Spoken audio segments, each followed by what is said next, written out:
começando a revisão dos capítulos 29 e 30 de Boruto. Mas antes eu devo avisá-los que esse vídeo será longo, talvez um tanto cansativo e pesado, por se tratar da revisão de 2 capítulos, onde há muito que se comentar. Portanto, tenham paciência e não pulem para as considerações finais. Lembrando que eu estou usando a versão da Viz Media, a tradução oficial do mangá, como base, que dessa vez está sendo disponibilizada gratuitamente de forma oficial pela própria Viz Media. Deixarei um link na descrição do vídeo com essa versão oficial, que pode ser acessada com uma extensão de VPN em seu navegador, assim como também um link da página Boruto Explorer, onde vocês podem ler uma tradução feita com base nesta versão, caso preferirem. Pois bem, partindo de onde o capítulo anterior parou, o Kashinkodi se infiltra em Konoha ao mesmo tempo que a Delta questiona o que ele acabou de falar sobre a unidade sensorial, assumindo que, caso ele não esteja blefando, seria impossível passar sem ser percebido, até se perguntando se ele conseguiu encontrar uma maneira de despistar a unidade sensorial. O que coloca em xeque a possibilidade dele ter o chakra registrado em Konoha, e dá força para a possibilidade dele estar burlando a segurança. Afinal, se a gangue Mudina conseguiu se infiltrar em Konoha é porque a unidade sensorial possui suas falhas que podem ser utilizadas por bandidos que queiram entrar na vila. Se a segurança da vila já não é mais feita através de uma barreira, ele pode muito bem estar utilizando alguma habilidade para esconder seu chakra. Até porque, mesmo que ele tenha o chakra registrado, ele não está lidando apenas com a unidade sensorial, mas também com o Naruto, que, se usar o modo Sennin, conseguiria localizá-lo com facilidade. Enfim, em todo caso, esse diálogo da Delta abre um precedente para o monitoramento da unidade sensorial não ser tão perfeito e eficiente quanto se imaginava, justificando muitas situações que vimos no anime e que foram questionadas pelo fandom no capítulo anterior. Bom, e após o Kashinkodi dar a entender que não quer a Delta se envolvendo em sua missão e soltar um de seus sapos pela vila, o foco volta para a casa da família Uzumaki, onde Boruto e Kawaki estão de bobeira até que o Naruto propõe fazer um duelo ninja, um combate corpo a corpo com Boruto, também convidando Kawaki para assistir, já que seria uma oportunidade dele aprender um pouco mais sobre o Karma. Sendo assim, eles partem para uma clareira onde Naruto e Boruto se enfrentam, enquanto Kawaki e Himawari assistem. Um trecho que foi um verdadeiro tapa na cara daqueles que julgaram essa relação entre Naruto e Kawaki, dizendo que o Naruto não dá mais atenção aos seus filhos e só se dedica ao Kawaki, pois aqui é mostrado que essa situação está sendo benéfica tanto para o Kawaki quanto para o Boruto. O Naruto está dando a devida atenção para ambos. Não se esqueçam que o Naruto é a garantia de segurança do Kawaki e todos ao redor dele. Ele não está nas mesmas circunstâncias do filme ou lidando com um mero problema familiar. E a ausência do Naruto durante o conteúdo do filme não era uma questão de falta de tempo, mas sim falha de caráter dele, algo que eu já expliquei em outra revisão. Não vou ficar aqui me repetindo. Pois bem, o duelo vai se desenrolando, inicialmente com Boruto usando combos de Kagebunshin, até que em um determinado momento o Kawaki pede para que o Boruto use o Karma, a fim de aprender mais sobre ele. Basicamente, o Kawaki acredita que para se livrar do Karma, primeiro é preciso ser capaz de utilizá-lo livremente. Sendo assim, ele dá uma ajuda ao Boruto, que ainda não estava acostumado com o selo, e ativa o seu Karma através da ressonância. Logo em seguida, dando uma rápida explicação sobre algumas características do Karma, revelando que ele aumenta as habilidades físicas do usuário. E durante o duelo, dessa vez com Boruto fazendo uso do Karma sem se segurar, o próprio Naruto observa que o Jutsu também aumenta proporcionalmente ao aumento de força e velocidade. Em poucas palavras, o Karma também funciona como um boost, um power-up nas habilidades do usuário, semelhante ao que acontecia com o selo amaldiçoado, modo Sennin, chakra da Kyuubi, modo borboleta dos Akimites e por aí vai. O que ao meu ver já era de se esperar se a transformação do Momoshiki foi o resultado da ativação de um selo Karma em uma forma mais evoluída, digamos assim, e não necessariamente da absorção do Kinshiki.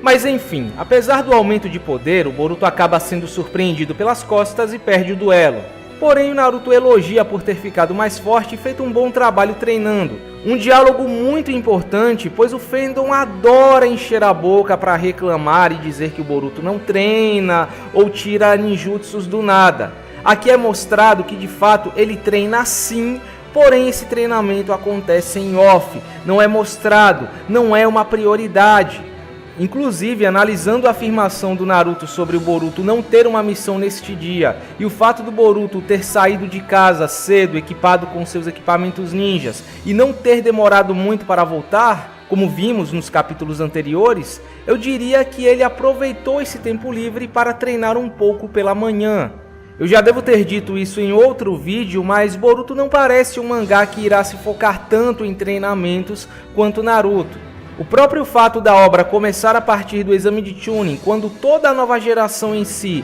já são genis formados há um certo tempo, e do novo time 7 ser composto por gênios, já tira muita da necessidade de arcos focados em treinamento. Qualquer ninjutsu ou elemento que eles mostrem, fica subentendido que aprenderam antes do exame de Chunin ou na lacuna de tempo entre os arcos, e conseguiram dominá-los com perfeição em pouco tempo, graças ao talento natural que possuem. Eu acredito que só veremos algum foco extenso em treinamento de fato quando Boruto estiver aprendendo alguma técnica que use um conceito completamente novo na franquia, como parece ser o caso do Karma, que também terá um grande destaque no próximo capítulo. Não há por que gastar páginas e capítulos com personagens aprendendo coisas que já sabemos como funcionam. Muitos arcos de treinamento em Naruto serviram mais para estabelecer as bases de como certos tipos de ninjutsu funcionavam e expandir o uso do chakra do que qualquer outra coisa. E o mesmo pode ser dito sobre outros mangás em relação às técnicas que os protagonistas e personagens em geral acabam aprendendo. Uma forma de situar o leitor em certos aspectos e regras do universo onde a obra se passa, o que Boruto não precisa fazer por se basear no mesmo universo de Naruto, onde tudo relacionado ao chakra, ninjutsu, senjutsu e afins já foi previamente estabelecido. Um ótimo exemplo que eu posso dar aqui é Jojo. Uma vez que os conceitos do Ramon e do Stand foram estabelecidos nos primeiros personagens que utilizaram, passando por toda uma linha de aprendizado e progressão, os protagonistas seguintes que passaram a usar esses poderes não precisaram mais passar por essa linha de aprendizado, ou na melhor das hipóteses, essa linha de aprendizado foi bem reduzida. Por isso o Joseph Joestar já nasce conseguindo utilizar o Ramon, e os usuários de Stand depois da parte 3 já são usuários de Stand há um certo tempo, tirando a necessidade de vermos como eles conseguiram dominar esse poder. Simplesmente porque se torna desnecessário, narrativamente falando, mostrar toda essa progressão novamente. O leitor já conhece esses conceitos. Portanto, é mais fácil esperarmos certos treinamentos sendo mostrados na íntegra no anime, onde existe uma necessidade de situar o novo fã no universo de Naruto, e também há muitos ninjutsus que vimos no mangá que ainda não foram dominados pelos personagens, do que no mangá que preza a objetividade nesse quesito devido ao ritmo de publicação. Bom, e continuando, logo em seguida, Naruto e Boruto fazem a saudação da reconciliação ao terminarem o duelo, enquanto Himawari explica o significado desse gesto ao Kawaki, que estava curioso. Inclusive, devo dizer que foi um toque muito legal usarem a Himawari para situar o Kawaki sobre o que estava acontecendo, pois isso já começa a estreitar a relação entre eles e visualmente já podemos ver que o Kawaki não a trata com indiferença e grosseria como já fez com outros personagens, se bem que ele demonstra ter uma certa empatia por crianças mais novas do que ele, visto que ele muda de atitude e se desculpa após ver a Himawari triste catando os cacos do vaso quebrado e a lição que ele quis dar ao garoto que esbarrou nele no capítulo passado. Além disso, essa atitude da Himawari mostra que ela tem um certo interesse e conhecimento sobre os ninjas, afastando a possibilidade dela ser apenas uma civil no futuro. Talvez ela já até esteja na academia, visto que esse tipo de duelo parece ser bem comum na academia. Mas é claro, eu não espero que ela seja mais do que apenas a irmãzinha fofa e adorável do Boruto até o final do mangá. No máximo recebendo um pequeno destaque, vez ou outra, servindo como motivação para o Boruto continuar lutando e alcançando seus objetivos, ou em momentos de alívio cômico mostrando seu lado agressivo. Desculpe estragar os sonhos molhados de alguns que esperam ver a Himawari se tornando a encarnação do Neji, mas a Himawari não será uma espécie de co-protagonista nesta obra e dificilmente terá o mesmo nível de importância que outros personagens da nova geração. Às vezes é bom ser um pouco mais realista e ter o discernimento para entender a função que certos personagens estão destinados a desempenhar na obra, por mais que gostemos deles ou vejamos algum potencial.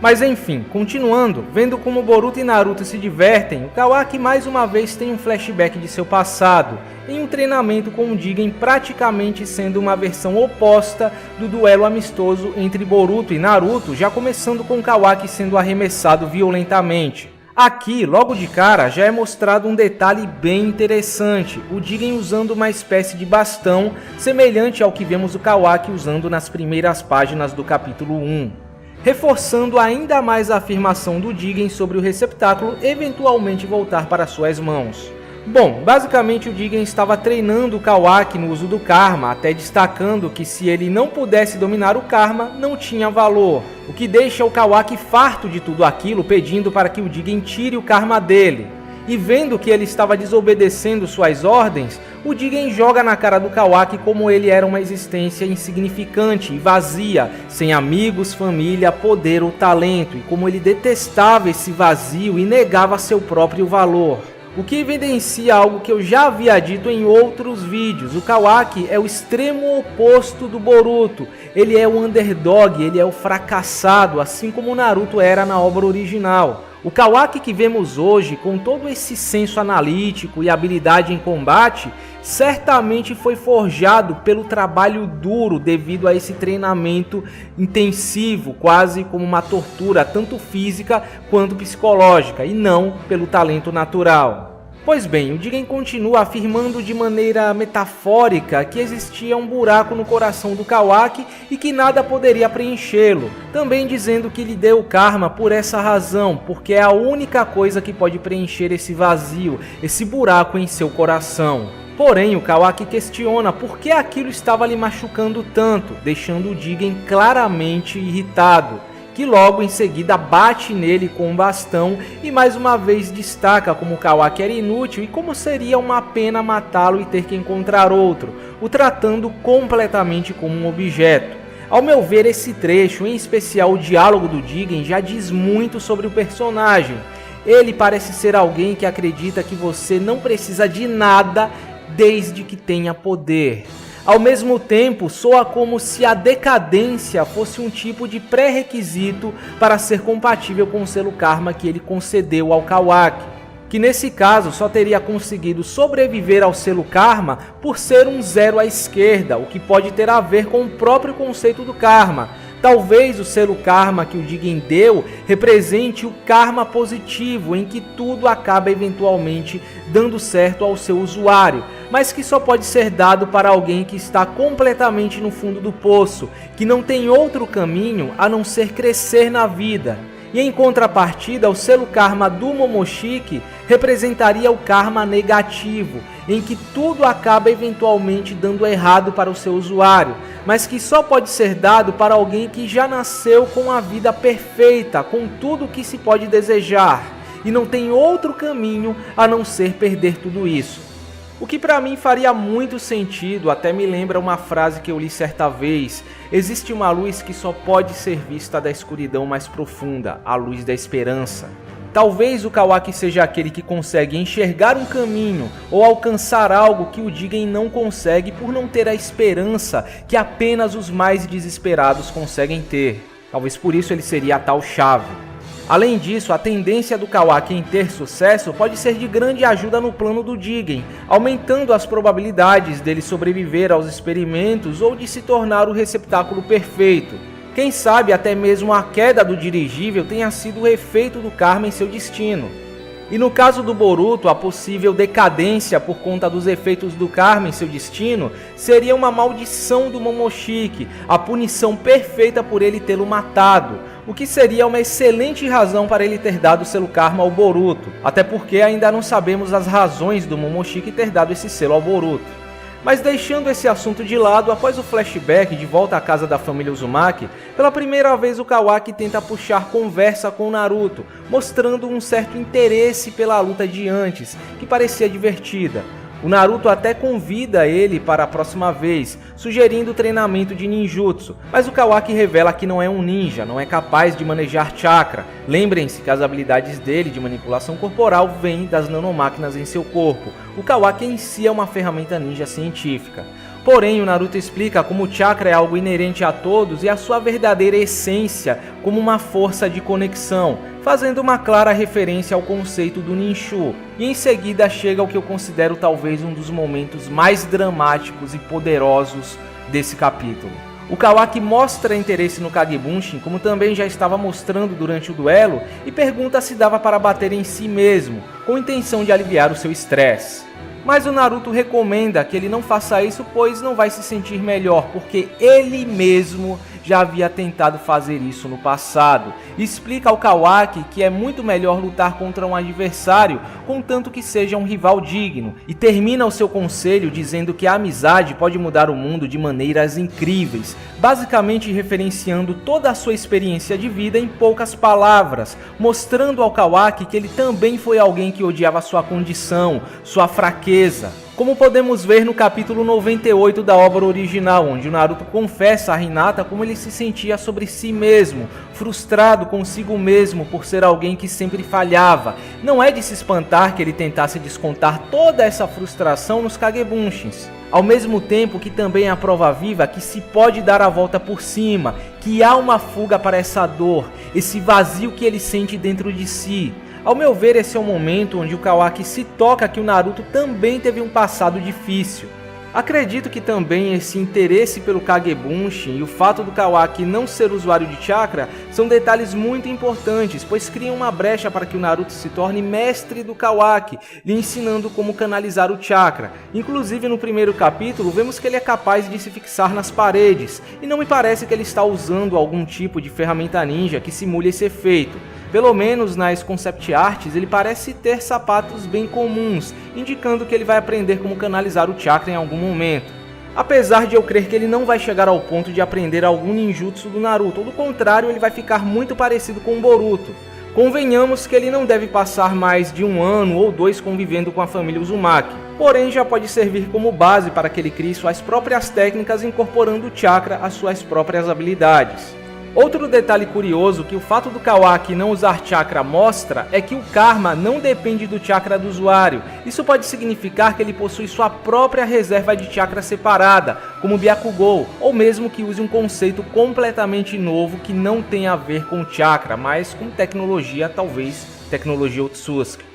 Mas enfim, chegando ao final do capítulo, Kawaki decide consertar o vaso com muito mau gosto, enquanto é observado pelo Kashinkode através da visão do sapo que vemos no começo do capítulo, de forma semelhante ao que o Shin fazia com a criaturazinha de um olho só durante o Gaiden, ou Nagato com os corpos do Rikudo Pen. Algumas pessoas até estão achando que ele possa estar usando o modo Senin, mas eu duvido, uma vez que eu acredito que o Kashinkode não tem qualquer conexão com o Myobokuzan, e os seus sapos são criações artificiais. Nunca que um sapo de Myobokuzan iria se sujeitar ao que ele está fazendo, e se ele tivesse contrato com eles, certamente Konoha já saberia sua identidade. Mas enfim, seguindo para o capítulo 30, voltando para a casa dos Uzumakis, acontece uma interação entre Kawaki e Himawari, onde a Himawari se solidariza pelo Kawaki enquanto vê ele tendo dificuldades em colar o vaso, quase desistindo, assumindo que aquilo era impossível e uma perda de tempo, se mostrando agradecida por ele ter comprado um vaso novo.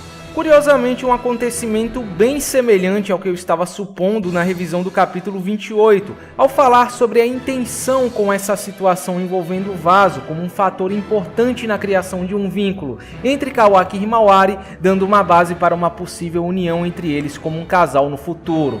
Eu já esperava que ela se sentisse agradecida pelo ato do Kawaki em comprar um novo vaso e se tornasse mais próxima dele devido a isso, e é o que realmente parece estar acontecendo. Então, para aqueles que estavam dizendo que eu estava viajando sobre a possibilidade de Kawahima no futuro na última revisão, é bom começarem a rever um pouco os seus conceitos, pois se teremos realmente a formação de casais neste mangá, ela é a única opção para o Kawaki. Porque aparentemente o Kawaki não será um ninja oficial da vila, não participará de missões ou irá interagir com todos da nova geração o tempo todo.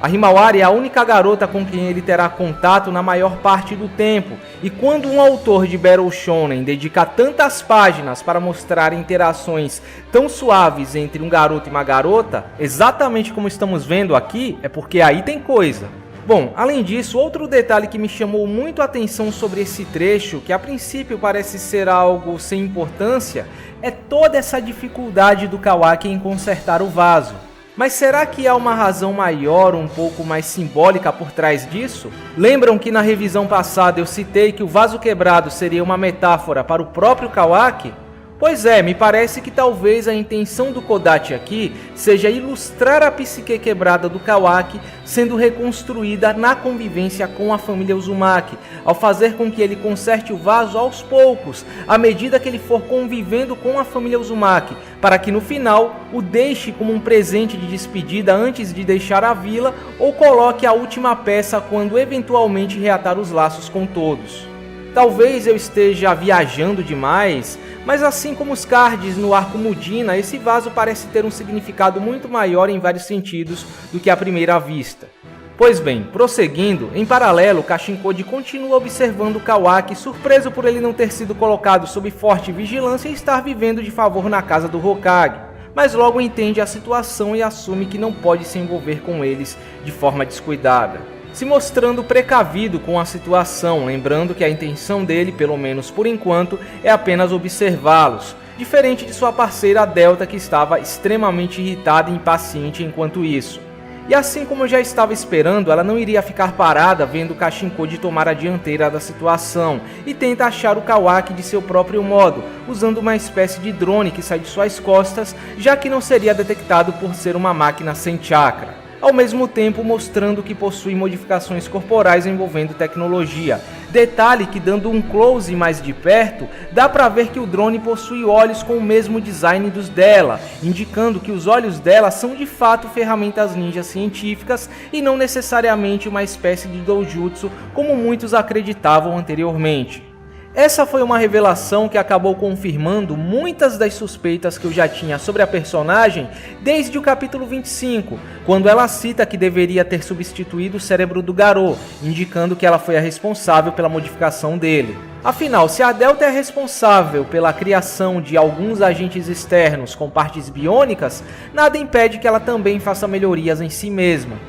O que já era de se esperar, visto que a tecnologia parece ser o tema central da Kara. Vários membros que vimos até agora possuem modificações corporais envolvendo tecnologia ou técnicas envolvendo tecnologia. Talvez os algarismos romanos nos agentes internos, os inners, representem a ordem de modificação de cada um deles, sendo Kawaki o último a ser modificado. Inclusive, eu acredito na possibilidade dos membros internos serem, na realidade, cientistas especializados em uma tecnologia específica usada pela organização, com modificações corporais, armas ou técnicas envolvendo essas tecnologias específicas. Por exemplo, a Delta sendo focada em robótica, Kashinkodi em engenharia genética, assumindo que os sapos que ele invoca sejam criações dele, como parece ser o caso do Gamma Boiler, Amado nanotecnologia e por aí vai, sendo Kawaki o receptáculo, uma espécie de amálgama de todas as tecnologias que a organização tem a dispor. Há até quem diga que essa revelação dá base para o Kashinkodi ser, na realidade, um ciborgue feito com base no corpo do Jiraiya, e não o Jiraiya propriamente dito, talvez possuindo alguns fragmentos de suas memórias, explicando por que ele tem os mesmos ninjutsus. Não posso negar que é uma teoria interessante e muito mais digerível do que ele sendo o Jiraiya, mas não explica como eles teriam recuperado o corpo do Jiraiya que afundou em uma profundidade abissal, ou o fato do Kashinkodi visualmente ser muito mais jovem do que o Jiraiya. Se querem prosseguir, o vídeo continua na parte 2, terá tanto um link na tela quanto na descrição.